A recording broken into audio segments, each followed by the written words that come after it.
Hello, welcome to Blue Jay Chat. I'm your host, Nathan Meyer. Alongside me, as always, Dr. John Sample.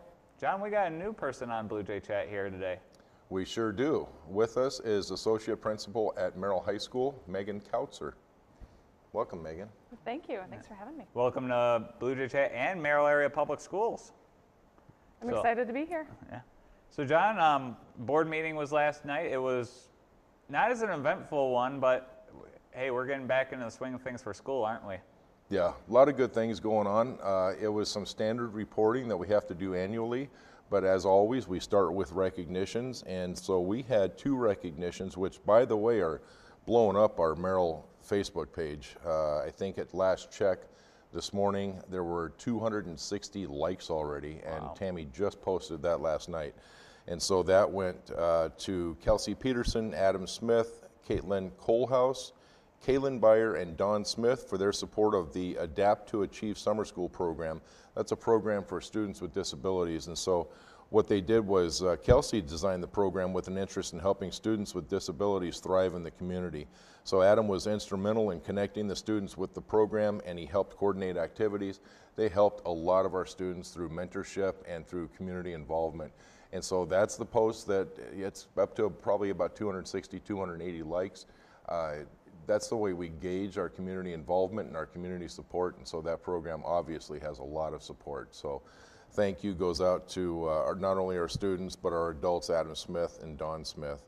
And then the Merrill High School Blue Jay trap shooting team was recognized. As you know, we started that, that was approved by the board 4 years ago. In 4 short years, they're already the varsity conference champs. And so they had a lot of participants there. That's both young men and young ladies participating. They're doing a fantastic job. I believe 3 of our varsity shooters placed in first team all conference. And so we had a number of second team all conference and honorable mentions as well. So Merrill is really in 4 short years dominating that sport. Right, and as I remember them saying, they've also got 7th and 8th graders on the team, and now are going to let 6th graders join the team. Sure. Which definitely helps them for like hunter safety and that type of deal too. So Yeah. it just makes us a more thriving community in that regard. Yeah. Not as many accidents, hopefully, during deer season then. Sure, and the concern 4 years ago was what are we going to do with the guns and the ammunition, especially in light of school safety. And a gun is a tool. It doesn't have to be a weapon. And so our students are extremely responsible, no mishaps whatsoever. They know how to handle their shotguns, they know how to handle the ammunition, they compete, and they compete very, very well. So very, very pleased with that entire program. Yeah. So John, like we said before we came on air here, school's starting up. End of next week is the end of summer for these kids. Yeah. So I mean, this summer just went by way too fast, really. It really did, and it was a short summer because of all the snow days we had this past winter. This year, from everything I can gather, it's not going to snow. We're not going to have any snow days this year. That's my prediction. So we'll see if that holds true. So the first person we come to and attack then is not the weatherman this year, it's you for making that prediction. And I'll just refer you back to the meteorologist. But Okay. yes. You know how well I do at picking fantasy football teams. I'm just as good at picking the weather for the winter. So we'll deal with it. I know that right now we're a little bit behind schedule. The maintenance guys are working as quickly as they can and as hard as they can to make sure that we're ready for school. Right now we've got 24 teachers, new teachers, in the boardroom for their 3rd day of their mentorship program. Next Tuesday we welcome back our existing teachers, and they're going to be in service days for Tuesday, Wednesday, Thursday, and then the students are going to be here. Like it or not, here they come. It's always great because central office administrators make sure that we're out in the buildings, especially at about 7:30, so we can welcome our new students and our new parents, especially those kindergartners. And every year there's always tears, but it's usually from the parents of the kindergartners. It's usually not the students because they're real happy to be here. So we counsel them a little bit, send them back home, and their kindergarten students are in great hands. Yep. and obviously not to take away from what the high school here does, but how has it been so far to work with Shannon and Brad in the short time that you have been here? They've been wonderful. Catch me up real quick.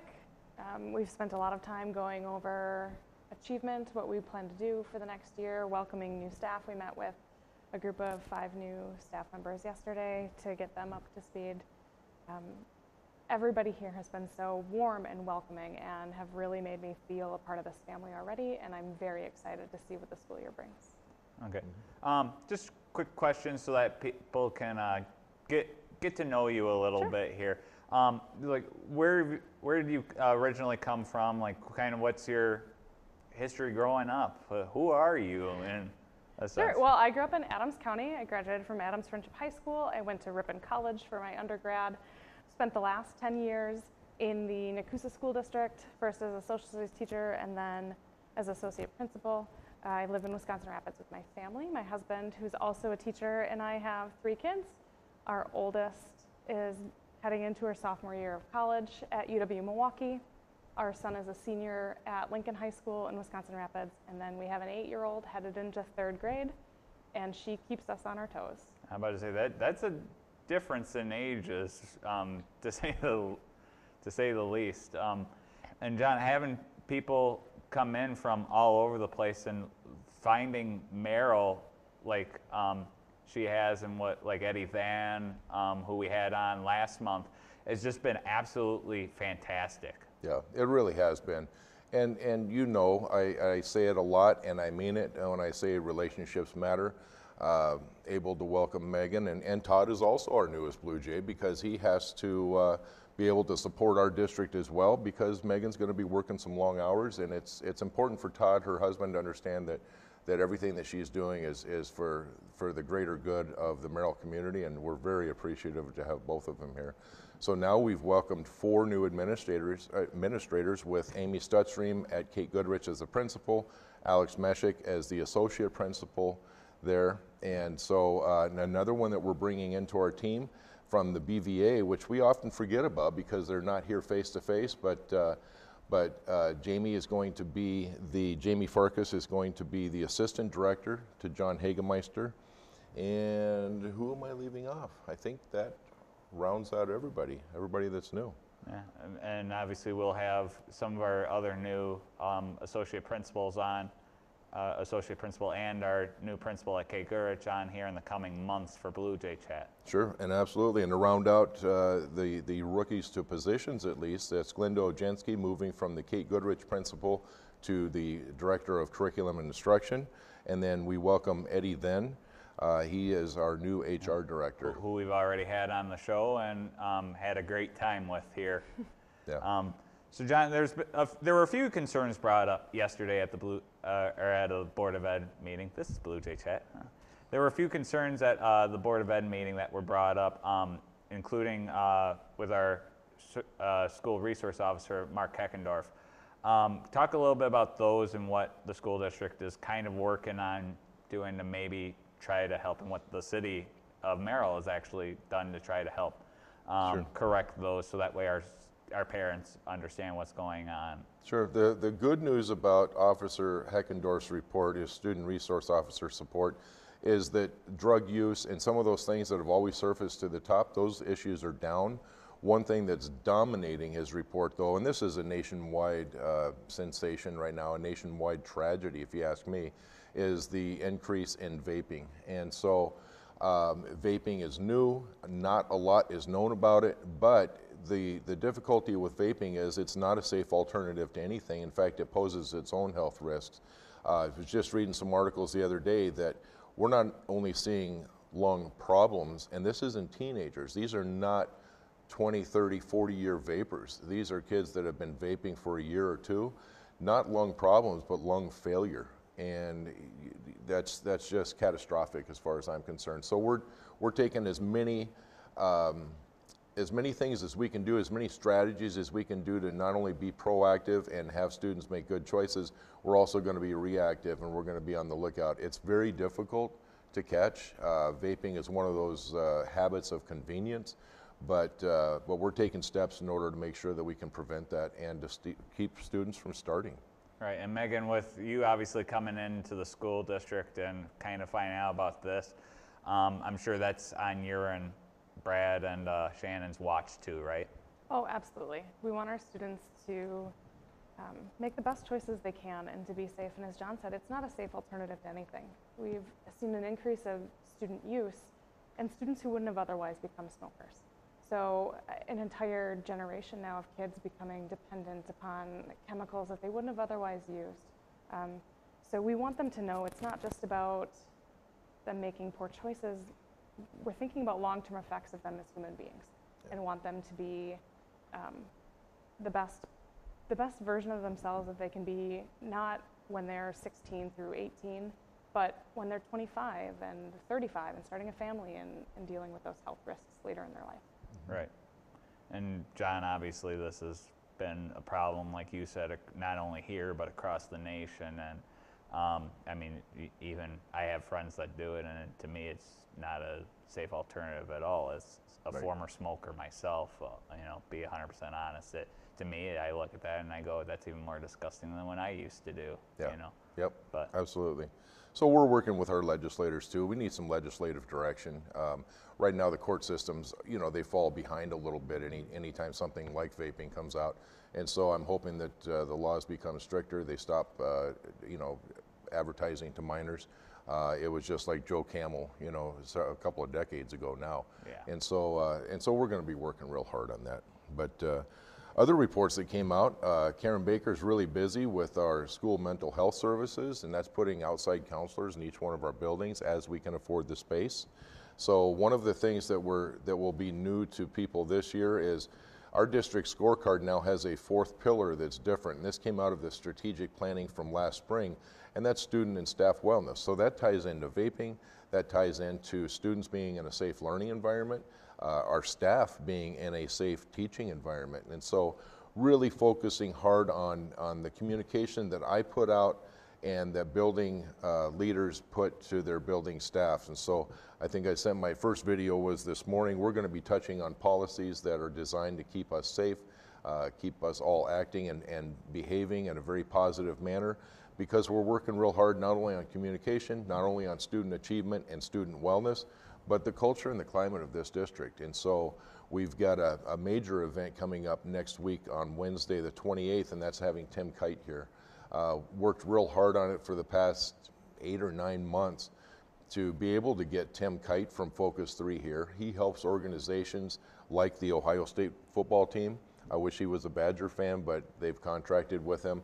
Ohio State's doing some great things, and that's because they've really started to look at their culture and their climate of positivity. So we're having our Tomahawk, our partner neighbors to the north, Tomahawk School District will be here with their staff. They're bringing buses down.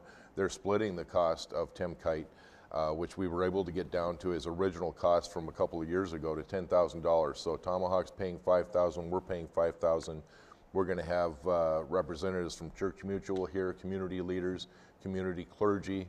We're getting as many people as we can here. So this is all going to begin at 7:30 on the 28th with breakfast. At 8:15, I'll do a quick introduction and a welcome back for the school district. We're going to introduce our new staff, and then we're going to dig right into Tim Kite and his message from 9 until noon. And so that's going to be a great event, I think, to kick us off this year. Right. And just think he has to follow up from Prince Amukamura last year. That's right. He's got a tough act to follow. Right. He doesn't know what I did last year for our welcome back, but I think this one will be equally as good as Prince. Yeah. Obviously, we look at what's going on. School, as we said, is a week, you know, about a week and change from now. September 3rd, right? September 3rd. But there's something else that started actually this week, I believe. Tonight is actually the first true meeting for fall sports, if I'm not mistaken. I believe so. It's not only the third exhibition game for the Packers, but it's our very own Blue Jay sports program.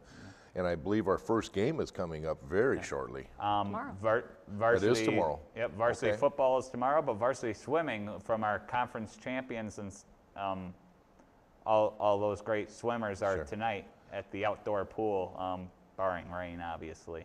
fantastic. And yeah, the swimmers are going to give the football team a run this year because of the success that they've had last year. And obviously there were juniors that were making all their, pun intended, waves.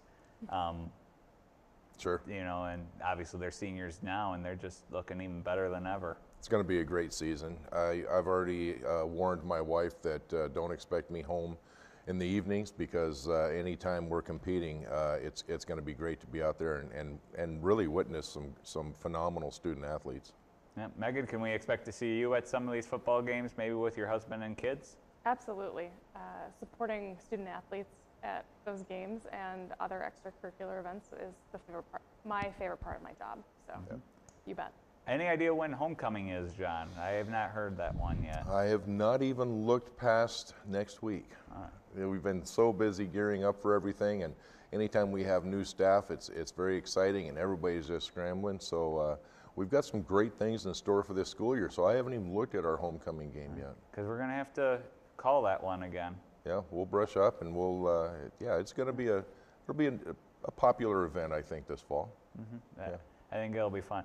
So John, you get one question of Megan. I don't know if you warned her about this part.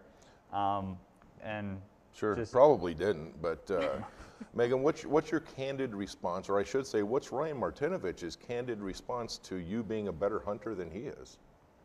I think he cried. Yeah. Didn't he? Yeah, I think there were real tears. I've seen pictures of the deer that Megan has taken. She's an avid bow hunter. Even in her intro and to the staff, I think it's going to be most every opportunity you have, you'll be in your tree stand if you're not muskie fishing. Very true. Actually, the other night I went down and checked my bow stands again and put up a couple more trail cameras and was covered head to toe, but still had no less than 100 mosquito bites. So need to make sure that Thermacel's working before September 14th, which is opening weekend of bow season. And so you take the Thermacell up as well? I do, yep. Yeah. Now, how many tree stands have you got right now? 6. 6. And I think Ryan only has 4 or 5. So how many tree cams would you say you've got out there? I only have 3 out right now. 3, and Ryan's got 1 or 2. So we'll take care of Ryan. It's okay to be outshot by somebody, especially somebody who's as avid of a hunter as Megan. But I'll let him win the buck pool this year, but then after that, it's on. Yep. Yeah. Hey, well, here's the question: as a fisherman to a fisherman, what's the biggest fish that you have caught? 47-inch muskie I caught 2 or 3 summers ago with my husband. He's a great guide. Takes me on the nights that I need to go, and otherwise just tells me to relax. So 47-inch. I'm not much of a musky fisherman myself. I go for panfish and bass mostly because I just find them being better eats. They're much more fun. You catch a lot more of those than you do. And less casting. Yes. I don't know about that. Sometimes going for those bass, it's just they can be tricky sometimes. Those little guys, but good deal. Yeah, Yeah, we'll do what we can to build Ryan back up. Yeah. He's not the big fish in the pond now. if they called it, if it was all about the catching, they'd just call it catching instead of fishing. Instead of fishing, I'm a great fisherman myself. Yeah, catching sometimes. Yeah, every once in a while. I've had my bad days. I've had my, good days. So I don't think there's really anything else, John. We're just ready for those students to come in. We are ready. We're ready. I look forward to seeing them. I'm glad to start seeing teachers come back. It's a real exciting time of the school year.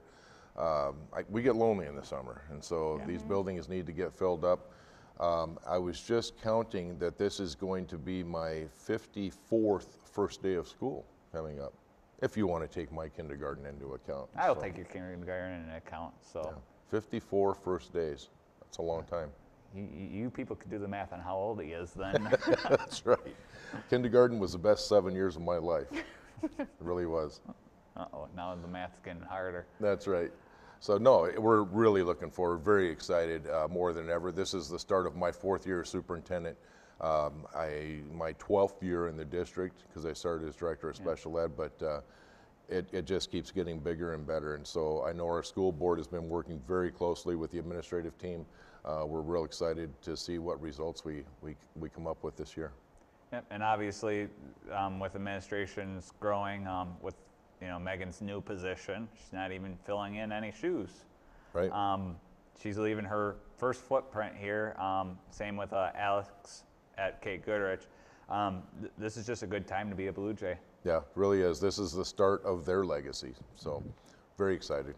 So I don't think there's really anything else until, when's the next board meeting? Because I know that's one of our most important board of And the education next meetings. board meeting, I don't have the exact date because that got moved. That was approved a couple of months ago, but rather than be on a Wednesday, the third Wednesday of the month, I believe it's on the third Tuesday of the month.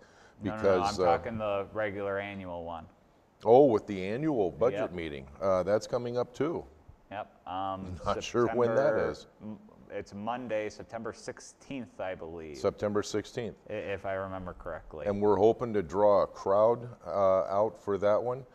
That's when Brian Dasher goes over the 18-19 budget, how well we did fiscally and with our fiscal responsibility. And then I'll touch a little bit about those things that happened last year as we look into how that's going to transform into this year. So that's always a good time too. That's kind of the pivotal point that really marks the kickoff of the new school year. Right, and I do encourage people to come to that because that obviously means a lot, especially to obviously not only our parents, but our taxpayers too. Yeah, and we want our community involved at committee level meetings. The public is always invited to participate and to come to see those in action, and then especially our monthly board meetings. But the annual meeting is really one that we want the community out here so they can see all the facts and figures. If there's one meeting you go to, people, it's this meeting right here, especially if you want to help make a difference within this within this district. September 16th. So, all right, I think that's it for Dr. Sample and for Megan here. I'm Nathan Meyer. Thank you for joining Blue Jay Chat, and we hope to see you at all of our events coming up here